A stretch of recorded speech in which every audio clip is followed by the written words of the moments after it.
તો ભાઈ ધુરંધર મૂવી મેં જોઈ લીધી છે। આ મૂવીના ડિરેક્ટર છે આદિત્ય ધાર।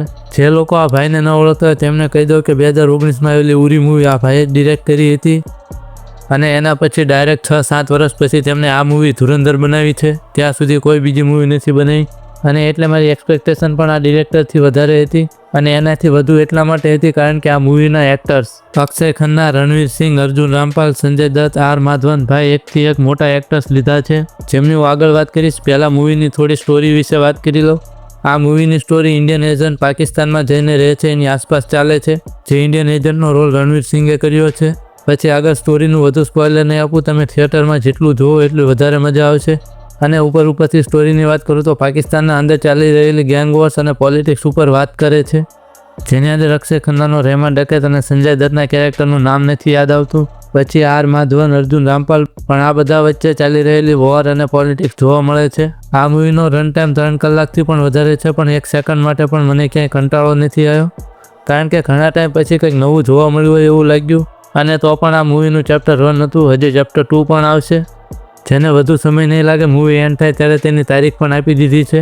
અને ઘણા બધા લોકોને એવું પણ લાગશે કે અત્યારે આમ તો પણ ટ્રેન્ડ છે પાર્ટ 1 પાર્ટ 2 બનાવવાનો, પણ ભાઈ આ ડિરેક્ટરને હું જ્યાં સુધી જાણું છું ત્યાં સુધી એવું કામ કરવા નથી માંગતા।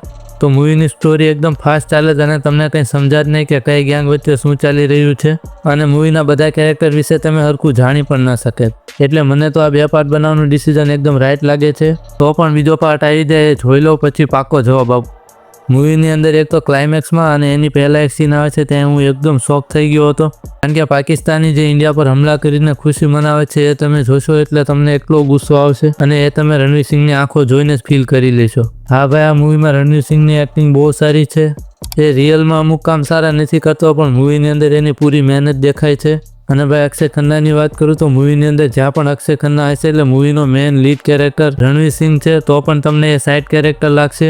40થી 50% મૂવીમાં અક્ષય ખન્ના હશે એટલે રણવીર સિંહ તમને સાઈડમાં જોવા મળશે કારણ કે સ્ક્રીન ઉપર અક્ષય ખન્ના હશે એટલે તમે એની ઉપર જ ધ્યાન રાખશો, બીજા કોઈ ઉપર ધ્યાન પણ નહીં જાય। પછી અર્જુન રામપાલ, આર માધવન અને સંજય દત્ત આ બધાનું આદિત્ય ધારે એકદમ બેસ્ટ પરફોર્મન્સ બહાર કાઢ્યું છે। મૂવીનું બેકગ્રાઉન્ડ પણ તમને મૂવીની ઇન્ટેન્સિટી ફીલ કરાવી દેશે અને અમુક સોંગ પણ છે પણ તે સ્ટોરીને આગળ લઈ જવાનું જ કામ કરે છે, રોકવાનું કામ નથી કરતા। અને ભાઈ મૂવીની એડિટિંગ ચેપ્ટર આગળ ચાલતો એમ ચેપ્ટર 1 ચેપ્ટર 2 એમ ચાલે છે। આ ટાઈપની એડિટિંગ આ મૂવીના પહેલાં મેં અનુરાગ કશ્યપની બ્લેક ફ્રાઈડેમાં જોઈ હતી, એના સિવાય બીજી ફિલ્મોમાં પણ હોઈ શકે છે પણ મેં કદાચ એ ફિલ્મ નહીં જોઈ હોય। પણ આ મૂવીનું મોટું ઇન્સ્પિરેશન મને તો બ્લેક ફ્રાઈડે જ લાગે છે કારણ કે એમાં પણ ચેપ્ટર 1 ચેપ્ટર 2 તરીકે સ્ટોરી હાલતી હતી અને બીજી વસ્તુ એ કે એ ફિલ્મ પણ મુંબઈ ટેરરિસ્ટ અટેક ઉપર હતી પણ ખાલી એડિટિંગ સ્ટાઇલ એવો છે, બાકી આખી મૂવી ડિફરન્ટ છે।